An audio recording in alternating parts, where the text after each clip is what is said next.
Dear students, now in this video we are going to study about the last cellular structure which is a part of endomembrane system, and this is the lysosome. In last videos we have discussed about endoplasmic reticulum, Golgi apparatus and the vacuoles, and now we are going to study this lysosome, its structure, its function, and also we will study how functions of lysosomes, vacuoles, endoplasmic reticulum and Golgi apparatus, they are coordinated in a cell. How they are part of endomembrane system. Okay. Now let's first of all study about this lysosome. So this is structure of lysosome, and you can easily notice that it is a simple bag-like structure. It is a vesicle. It is a simple vesicle, bag-like structure or sac-like structure, and this vesicle is lined by a thin covering which is known as its membrane. एक छोटा सा bag है जिसके चारों तरफ एक बहुत पतला सा मेम्ब्रेन है जो इसके इनर कंटेंट्स को सेल के दूसरे कंटेंट से अलग रखता है। इसकी प्रॉपर्टीज को स्टडी करने के लिए हमारे पास कुछ पॉइंट्स हैं, जैसे अभी आप ये देखिए, इस बैग में आपको यहाँ कुछ मटेरियल दिखाया गया है। Actually these dots are representing the enzymes, and what is specialty of these enzymes which are present in lysosome? They are hydrolytic in nature. ये ध्यान से आप इस पॉइंट को नोट करेंगे कि इसमें एंजाइम्स हैं। सबसे पहले तो हम ये बात करें एंजाइम्स होते क्या हैं। About enzymes you are also going to study in detail in upcoming videos, but अभी सिर्फ आप ये याद रखें कि जैसे कोई एक रिएक्शन है, सपोज A प्लस B, ये दो सबस्ट्रेट्स हैं, रिएक्टेंट्स हैं, and they have to react to form this product. ये एक रिएक्शन है। ओके, तो ये रिएक्शन को फास्ट करवाने के लिए इसको अगर कुछ आवर्स लग सकते हैं कंप्लीट होने के लिए, अगर A और B के बीच में बॉन्ड बनने में कुछ आवर्स का टाइम लगता है, तो अगर एंजाइम्स अगर यहाँ पर हैं, स्पेसिफिक एंजाइम इस रिएक्शन के लिए यहाँ पर है, तो ये रिएक्शन इतनी ज़्यादा फास्ट हो सकती है कि आप देखेंगे कि रिएक्शन सेकंड्स के भी कुछ पार्ट्स में कंप्लीट हो जाएगी। So what is role of the enzyme? They act as catalyst. They are the biocatalyst. They increase the rate of reaction. किसी भी रिएक्शन को बहुत फास्टली करवाने में एंजाइम्स का रोल रहता है। ओके, और एंजाइम्स अलग अलग नेचर के होते हैं। आपके लिए ये चैप्टर कवर किया जाएगा एंजाइम्स कितने टाइप के हैं, लेकिन यहाँ पर आप इस टर्म को याद रखिए कि लाइसोसोम्स में जो स्पेशल एंजाइम्स हैं वो हाइड्रोलिटिक नेचर के होते हैं। अब इस वर्ड को समझते हैं। लिटिक मीन्स ब्रेक डाउन, टूट जाना, break down. Lysis means break down and lytic means तोड़ने वाले, ब्रेक करने वाले। ओके, तो ऐसे एंजाइम्स जो ब्रेक करते हैं, जैसे किसी कंपाउंड को वो तोड़ेंगे। सपोज ऐसे ये कंपाउंड है, कॉम्प्लेक्स मॉलिक्यूल है, और इसको सिंपल सब्सटेंसेस में, सिंपल प्रोडक्ट्स में कन्वर्ट करना है। तो ये जो रिएक्शन है, ये वाली जो रिएक्शन है, ये एक तरीके से लिसिस रिएक्शन हुई। ओके, लेकिन हमने यहाँ पर हाइड्रो वर्ड भी लगाया है। हाइड्रो वर्ड लगाने का मतलब है कि इस रिएक्शन में वाटर की इन्वॉल्वमेंट होनी है। Lysis in the presence of water, break down in the presence of water. जैसे इसके लिए आपके पास यहाँ पर ये एक इलस्ट्रेटिंग डायग्राम भी है। एक कंपाउंड होता है माल्टोज, ये एक शुगर है, कार्बोहाइड्रेट है, और इस माल्टोज को, ये माल्टोज दो ग्लूकोज की यूनिट से बनी होती है। ये एक डाइसैकेराइड है, और डाइसैकेराइड में दो यूनिट्स होती हैं। मतलब यहाँ पर देखिए, ये एक यूनिट दिखाई गई है और ये दूसरी यूनिट दिखाई गई है। ये दोनों यूनिट्स ग्लूकोज को रिप्रेजेंट करती हैं, यानी कि maltose is made up of 2 glucose units. एक ग्लूकोज के साथ जब दूसरा ग्लूकोज बॉन्ड बनाता है, तो वो कंपाउंड, जो नया कंपाउंड बना इन दोनों की बॉन्डिंग के बाद, उसे आप माल्टोज कहेंगे।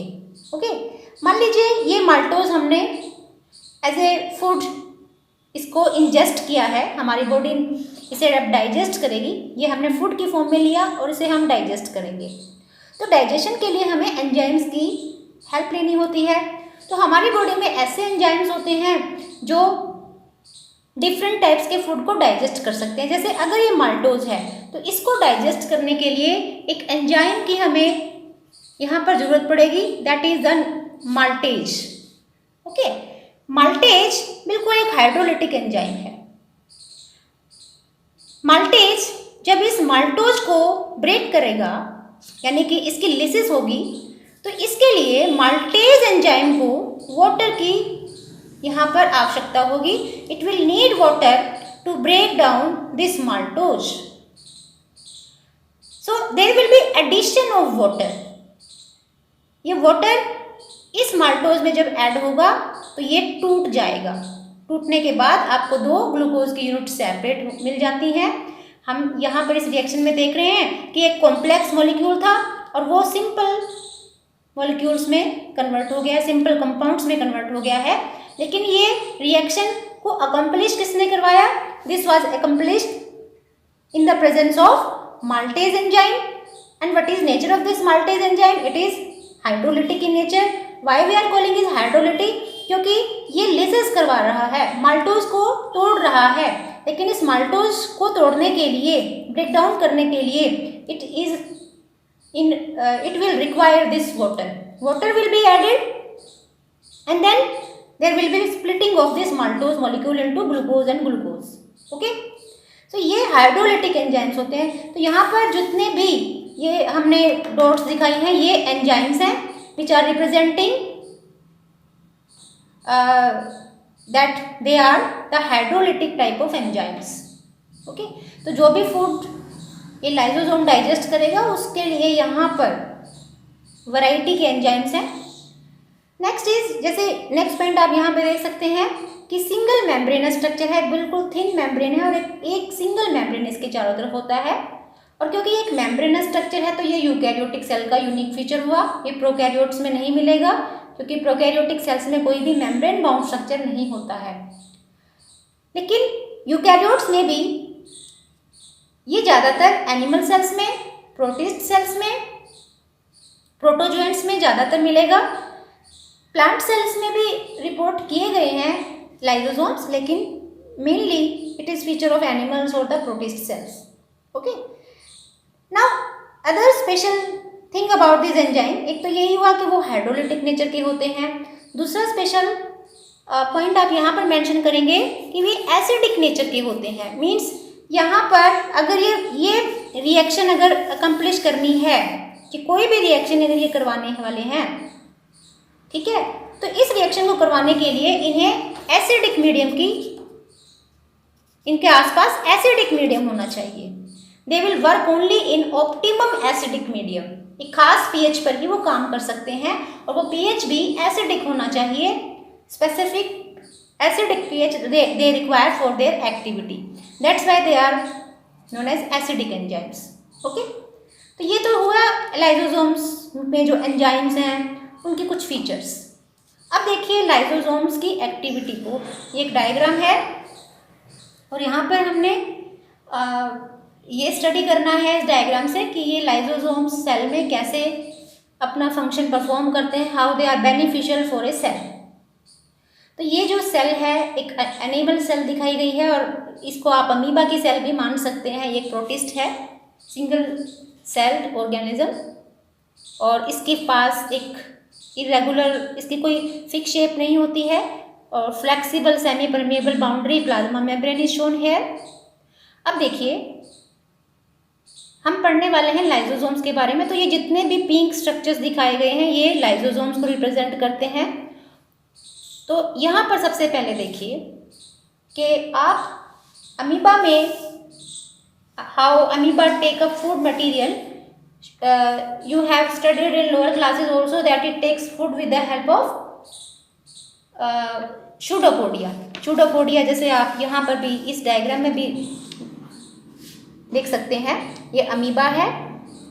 जब भी इसके आसपास कोई फूड मटेरियल अप्रोच इसके पास आता है तो ये अपने इस सेल के कुछ पार्ट्स को एक्सटेंड करता है।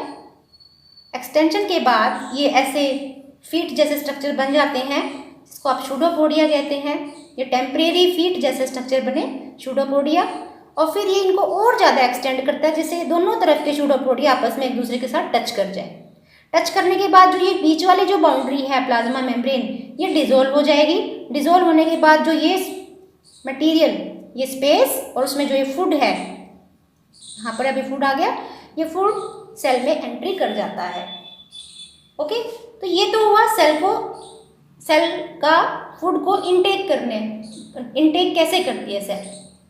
लेकिन जब फूड इसके अंदर एंट्री कर जाता है तो अब ये सेल इस फूड को कैसे डाइजेस्ट करेगी, इस फूड को यूटिलाइज कैसे किया जाएगा।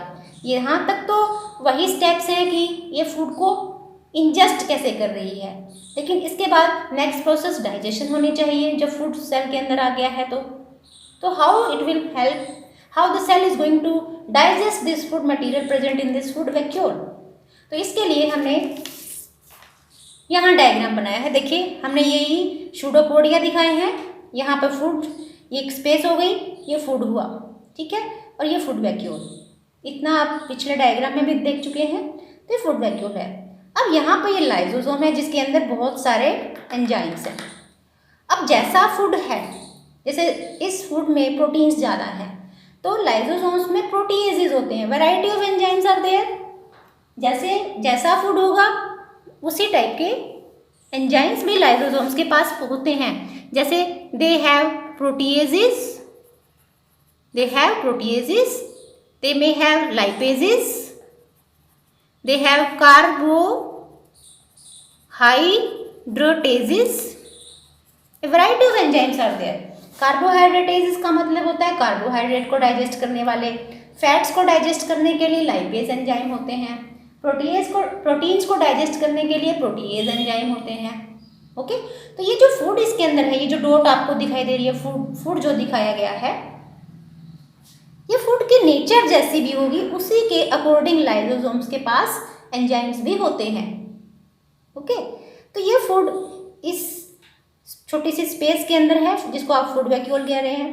Now this lysosome will approach this food vacuole. अब ये लाइजोसोम इसके काफ़ी क्लोज आ जाते हैं। जैसे ये फूड सेल में एंट्री कर जाता है तो अब लाइजोसोम इसके आसपास आ जाते हैं, जैसे यहाँ पर दिखाया गया है।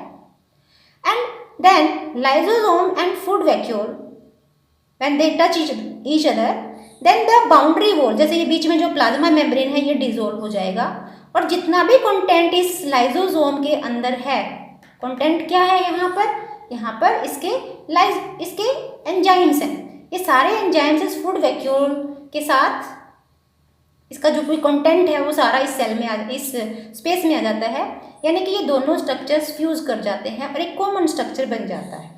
तो इस कॉमन स्ट्रक्चर में क्या क्या है, इस कॉमन स्ट्रक्चर में वो एंजाइम्स भी जो हैं जो इस लाइजोसोम में थे, वो फूड भी है जो इस वैक्यूल में था। ओके, अब जो भी एंजाइम्स इसके पास है, जैसे मान लीजिए ये फैट था, ये फूड था, इसमें फैट है, तो लाइजोसोम के लाइपेज एंजाइम्स इस फूड को डाइजेस्ट करना शुरू कर देंगे। अगर इस फूड में प्रोटीन है तो इसमें प्रोटीएजेज एंजाइम इसको डाइजेस्ट करना शुरू कर देंगे। अगर ये कार्बोहाइड्रेट है तो कार्बोहाइड्रेटेजेज इसको डाइजेस्ट करना शुरू कर देंगे। ओके, यानी फूड का डाइजेशन अब शुरू हो जाएगा क्योंकि दोनों के कंटेंट मिक्स हो गए हैं। और जब फूड डाइजेस्ट हो जाता है तो जो डाइजेस्टिव फूड है, जो फूड डाइजेस्ट हो चुका है वो तो सेल के अंदर एसिमिलेट हो जाएगा, डाइजेस्टेड फूड, ठीक है। लेकिन जो अनडाइजेस्टेड फूड है वो अभी भी इस स्पेस के अंदर है। यहाँ मैंने इसको दूसरा कलर दिया है जिससे आपको थोड़ा आइडिया लगे कि अब इसमें अनडाइजेस्टेड फूड मटेरियल है। ये स्पेस वही है, बिल्कुल वैसी ही है। इसका कुछ पार्ट बाहर आ गया है जो कि डाइजेस्ट हो गया था, लेकिन अब इसके अंदर सिर्फ वो पार्ट बचा है जो डाइजेस्ट नहीं हो पाया, अनडाइजेस्टेड फूड है। तो सेल के लिए ये वेस्ट है और सेल अब इसे बाहर निकाल देगी। This process is known as ईफैगी। और इस फूड को बाहर निकालने के लिए मैकेनिज्म कुछ ऐसा ही रहता है। इट विल टच द, ये वाली जो बॉडी है, it will touch the plasma membrane and then ये जो प्लाज्मा मेम्ब्रेन, ये जो सेल का जो मेम्ब्रेन है, ये यहाँ से हट जाएगा। It will dissolve out and it will release the content of the this residual body. इसको आप रेजिडुअल बॉडी भी कह सकते हैं, जिसमें अनडाइजेस्टेड मटेरियल है, इसका जो वेस्ट है वो बाहर निकल जाता है। तो यहाँ से एंट्री हुई है, लाइसोसोम के साथ फ्यूजन हुआ, फ्यूजन के बाद डाइजेशन शुरू हुआ, डाइजेशन के बाद कुछ पार्ट जो डाइजेस्ट हुआ उसको एसिमिलेट कर दिया गया, जो अनडाइजेस्टेड फूड है उसको इजेस्ट कर दिया गया, ईफैगी प्रोसेस से उसको बाहर निकाल दिया गया। ठीक है, तो जो ये वर्क है इसका, जो ये फंक्शन है इतना, यहाँ पे आप देख रहे हैं लाइसोसोम का रोल क्या बताएंगे, it is helping in digestion of food. तो इसीलिए हम लाइसोसोम्स को डाइजेस्टिव बैग्स भी कहते हैं, they are known as digestive bags. Why they are known as digestive bags? Because ये ऐसे बैग जैसे स्ट्रक्चर्स हैं जिनमें हाइड्रोलिटिक एंजाइम्स हैं, और वो हाइड्रोलिटिक एंजाइम्स फूड डाइजेशन में हेल्प कर रहे हैं। The enzymes of lysosomes are helpful in digestion of food, that's why they are known as digestive bags. ठीक है, तो ये तो वो फूड डाइजेशन। एक और रोल यहाँ पर आप देखिए, अब आपको मालूम है कि सेल में तो बहुत सारे स्ट्रक्चर्स होते हैं, कुछ स्ट्रक्चर्स हमने अभी पढ़े भी हैं और अभी चैप्टर में और बाकी सारे स्ट्रक्चर्स आप डिस्कस करेंगे। तो मान लीजिए जो भी सेल है उसके कुछ स्ट्रक्चर्स जो है वो मेटाबॉलिकली इनएक्टिव हो गए हैं या वो डैमेज हो गए हैं, कोई भी उनमें डिफॉर्मिटी आ गई है, यानी वो सेल के लिए कोई हेल्प नहीं कर रहे हैं और वो एक सेल के लिए डेब्रिस है। ओके, तो सेल की उस डेब्रिस को, अनवांटेड मटेरियल को हमने यहाँ पर रिप्रेजेंट किया है। मान लीजिए ये वो सेलुलर ऑर्गेनेली है जो डैमेज्ड है, जो सेल के लिए अभी कोई रोल प्ले नहीं कर रही है, इसको बाहर निकालना है, इस सेल को साफ करना है, इसमें जो कचरा है, डेब्रिस है, उसे इस सेल से फ्री, इस सेल को उस डेब्रिस से फ्री करना है। तो देखिए फिर लाइसोसोम देखिए, lysosomes will fuse with this cellular structure. ये फ्यूज स्ट्रक्चर दिखाया है बिल्कुल ऐसे जैसे फूड वैक्यूल और लाइसोसोम का फ्यूजन हुआ था, बिल्कुल ऐसे ये दोनों स्ट्रक्चर्स भी आपस में फ्यूज कर जाते हैं। फ्यूज करने के बाद ये स्ट्रक्चर बना, और अब लाइसोसोम के पास तो इतने पावरफुल एंजाइम्स होते हैं कि वो किसी भी स्ट्रक्चर को डाइजेस्ट कर सकते हैं। तो वो इस सेलुलर स्ट्रक्चर को जो डैमेज था इसको भी डाइजेस्ट कर देंगे, और डाइजेस्ट करने के बाद अब सेल, जैसे ये रेजिडुअल बॉडी बनी थी, यहाँ पर भी रेजिडुअल आप यहाँ दिखा सकते हैं, रेजिडुअल बॉडी बन गई, और रेजिडुअल बॉडी फिर सेल मेम्ब्रेन के साथ फ्यूज करके उसे बाहर निकाल देगी। तो यहाँ पर अनडाइजेस्टेड फूड निकाला जा रहा था, यहाँ पे जो सेलुलर स्ट्रक्चर है जो डैमेज्ड था, जो सेल के लिए किसी भी काम का नहीं था, डेब्रिस था, उसे बाहर निकाला जा रहा है। तो यहाँ पर आप क्या रोल इसका लाइसोसोम का क्या मेंशन कर सकते हैं, it help the cell to get rid of the cellular debris, cellular debris, cell का जो डेब्रिस पार्ट है उसको फ्री करता है। ठीक है, तो इसलिए हम इन्हें डाइजेस्टिव बैग कहते हैं, किसी भी चीज़ को अपने पावरफुल एंजाइम्स की हेल्प से डाइजेस्ट कर सकता है।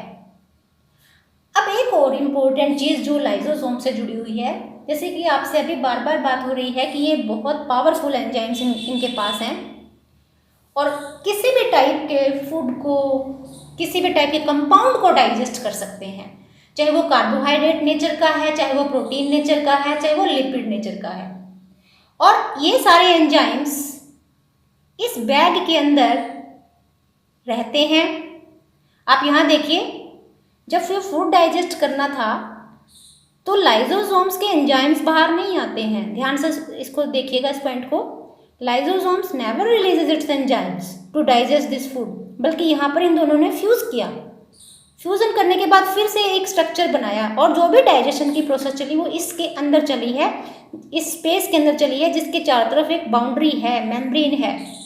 मेम्ब्रेन इस कंटेंट को कभी भी बाहर नहीं आने देगा जिसमें एंजाइम्स हैं। लेकिन बहुत बार ऐसा होता है कि अगर मान लीजिए सेल डेड हो चुकी है या ओल्ड हो चुकी है, तो ये लाइसोसोम्स का जो ये थिन मेम्ब्रेन है ये बर्स्ट हो जाता है।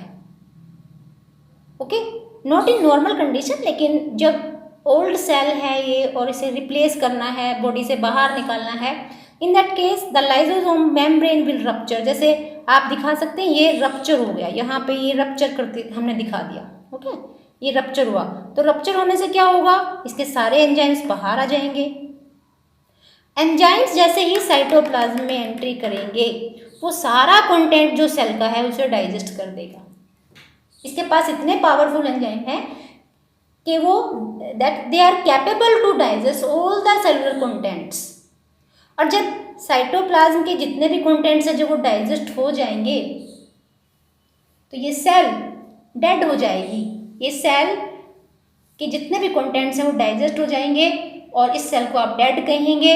इसीलिए हम लाइसोसोम्स को सुसाइड बैग्स भी कहते हैं, suicide bags. Why suicide bags? Because they are responsible for death of their own cell. अपनी सेल के लिए की डेथ के लिए वो रिस्पॉन्सिबल हैं स्पेशल कंडीशंस में, जब सेल में लाइसोसोम का मेम्ब्रेन रप्चर हो गया है। Okay, so they are known as digestive bags, they are also known as suicidal bags. So this was the lysosome.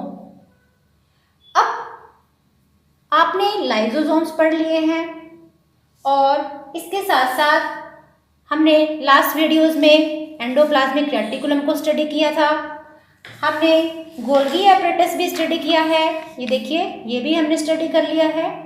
और we have also studied about the vacuole, ये हमने contractile और food vacuole study किए थे। इसके साथ साथ हमने सेप वैक्यूल को भी स्टडी किया था। तो ये 4 सेलुलर स्ट्रक्चर्स हमने पढ़े और हम बार बार कह रहे हैं कि ये चारों स्ट्रक्चर्स एंडोमेम्ब्रेन सिस्टम का पार्ट है। एंडोमेम्ब्रेन सिस्टम इसलिए कह रहे हैं कि ये चारों स्ट्रक्चर्स एक कोऑर्डिनेटेड वे में एक सेल के लिए कोई भी फंक्शन परफॉर्म करते हैं। इनका जो भी फंक्शनिंग है, इनकी जो भी वर्किंग है वो कोऑर्डिनेटेड है। अब ये कोऑर्डिनेशन कैसे है, इसके लिए हमारे पास एक डायग्राम है। आप इस डायग्राम की हेल्प से इनके एंडोमेम्ब्रेन सिस्टम के पार्ट होने के मीनिंग को समझ सकते हैं। देखिए ये एंडोप्लाज्मिक रेटिकुलम है और आपको मालूम है एंडोप्लाज्मिक रेटिकुलम के सरफेस पर राइबोसोम्स होते हैं, तो ये रफ एंडोप्लाज्मिक रेटिकुलम हुआ। राइबोसोम्स प्रोटीन्स बनाएंगे और उसे पैक करके वेसिकल्स की फॉर्म में गोल्गी एपरेटस तक डिलीवर कर देते हैं।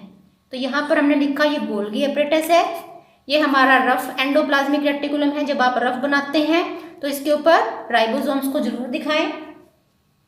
और वेसिकल्स में क्या पैक किया गया है, वेसिकल में प्राइमरी स्ट्रक्चर प्रोटीन्स का, वो प्रोटीन्स किस फॉर्म में है, अभी proteins are in the form of non functional state. ये देखिए चेन दिखाई है सिंपल, ये अभी नॉन फंक्शनल प्रोटीन है, इसे मॉडिफाई करना जरूरी है। जैसे ये सिंगल एक प्रोटीन की चेन, पॉलीपेप्टाइड की चेन हुई, और अगर इसे इस फॉर्म में लाना है, इसको ऐसे फाइब्रस फॉर्म में या स्फेरिकल फॉर्म में इसकी एक शेप देनी है, सेकेंडरी, टर्शरी, क्वार्टनरी स्ट्रक्चर तक इसको लेके जाना है, मॉडिफाई करना है, तो वो मॉडिफिकेशन का काम गोल्गी एपरेटस का होता है।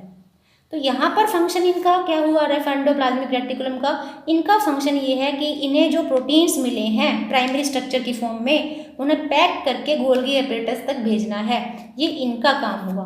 ठीक है, यानी कि इनका फंक्शन गोल्गी एपरेटस से जुड़ा हुआ है।